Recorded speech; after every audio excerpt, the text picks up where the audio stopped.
No dia 3 de junho de 1980, a Senna Ducati, de 8 anos na época, que era chamada de Cine por sua família, tinha acabado de sair da Barrington Elementary School, onde estudava, e iria caminhar cerca de 1,5 km de volta para sua casa.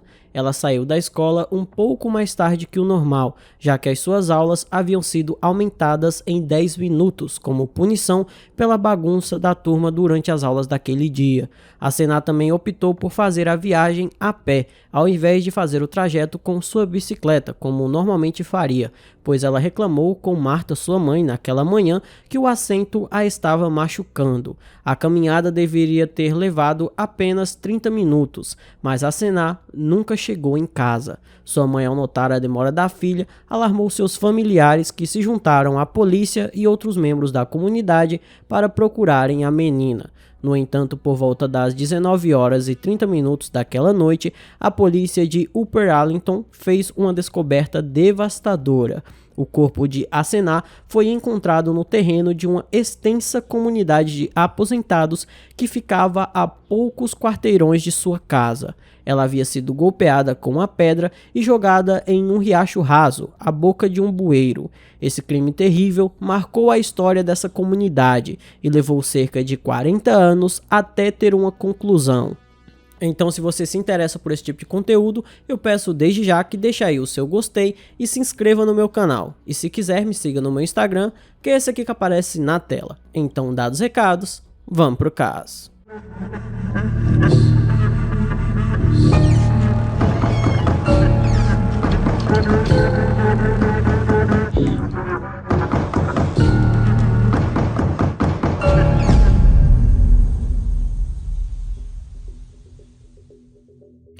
Após aquela triste descoberta, a polícia rapidamente começou a procurar quem poderia ter cometido um crime tão terrível, e o medo se espalhou por toda a comunidade. O Columbus Citizen Journal alegou que uma testemunha teria visto uma bicicleta vermelha encostada em alguns arbustos, onde possivelmente a Senna havia sido raptada.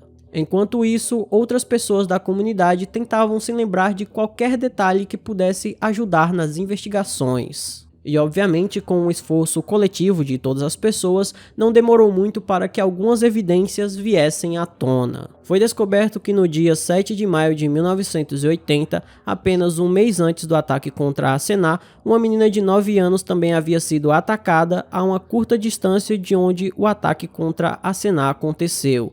Ela também estava voltando para casa da escola Tremont Elementary, porém ela vinha com um amigo quando um homem em uma bicicleta marrom passou por eles várias vezes. Depois que os dois se separaram, a garota foi agarrada por trás e sufocada até ficar inconsciente. A criança acordou algum tempo depois e descobriu que havia sido atingida no rosto e arrastada para uma área isolada. Suas calças foram arrumadas às pressas, mas não havia nenhum sinal de seu agressor.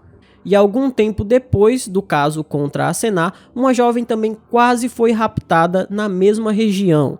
Mas, nesse caso, o seu agressor foi detido pela polícia, e os policiais tinham uma grande esperança de que ele também fosse o autor dos outros ataques. Porém, não existia nada que o ligasse aos outros crimes. E com isso, a esperança de que aquele caso fosse resolvido rapidamente logo foi se esvaindo.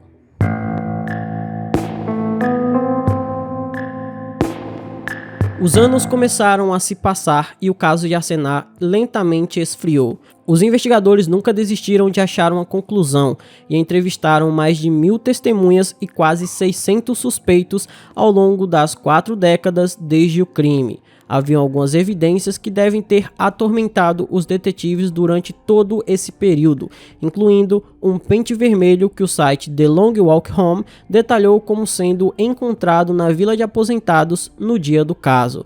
Esse pente era promocional, vindo de uma barbearia em West Jefferson, e ele era um pente de número limitado, porque o número de telefone do proprietário para fazer o resgate do produto havia sido impresso incorretamente, então poucas pessoas conseguiram. E quando a polícia foi ao barbeiro com o esboço do possível autor do crime, vários funcionários reconheceram um suspeito que nunca foi identificado nos arquivos originais do caso.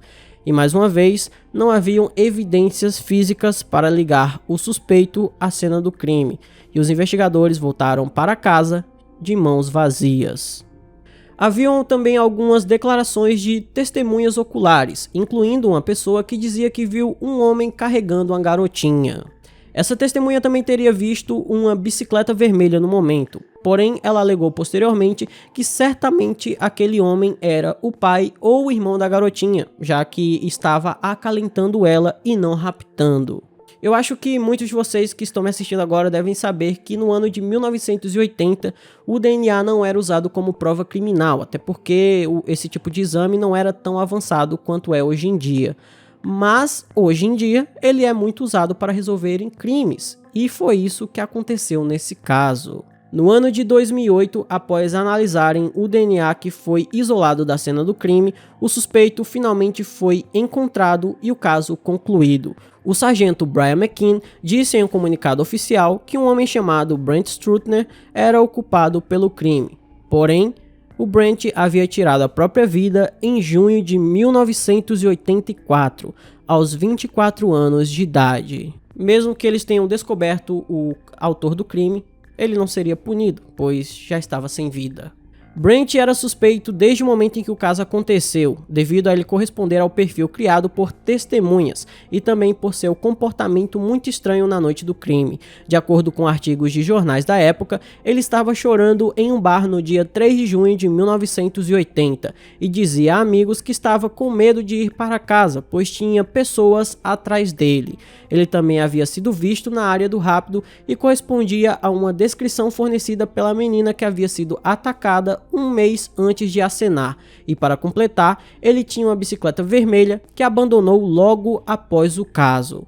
Além disso, o pai dele tinha sido membro de um clube de pesca que ficava a cerca de 5 km de distância daquela barbearia em West Jefferson. A mesma barbearia de onde vinha aquele pente vermelho encontrado na cena do crime, então possivelmente esse pente poderia ser do pai dele. Alguns outros detalhes sobre a vida pessoal de Brent também vieram à tona logo após essas descobertas, como por exemplo, sua péssima relação com sua mãe controladora. Ele teria dito o seguinte em seu depoimento à polícia na época: "Eu queria sair de casa, mas minha mãe não me deixou. Minha mãe sempre parece conseguir o que quer. O diabo esteve nas minhas costas praticamente toda a minha vida." No entanto, apesar dos detetives terem coletado o seu sangue e terem o interrogado por várias horas na época, não foi possível ligá-lo à cena do crime e ele acabou sendo liberado e viajou para Colombo. Mas em junho de 1984, poucos dias após o aniversário de 4 anos do caso, ele tirou a própria vida após pular de uma janela, e seu irmão revelou que Brent sempre ficava muito nervoso quando chegava o mês de junho. Com tudo isso, a polícia de Upper Arlington disse que estava feliz por finalmente poder encerrar um dos casos arquivados mais antigos da história do Ohio. Mas o sargento Brian McKean explicou que não havia alegria nenhuma em fazer aquele anúncio. Ele disse o seguinte: "Este caso é sobre tristeza. Para os oficiais que trabalharam nele, eles o carregarão para sempre. Este é um daqueles casos que te assombra." Então esse foi o vídeo de hoje, espero imensamente que vocês tenham gostado da forma como narro os casos e nunca do que essas pessoas fazem. Se você gostou, eu peço que deixe um like, se inscreva no canal, mande para todos os seus amigos, me siga nas minhas redes sociais. Por hoje é só, até a próxima e tchau!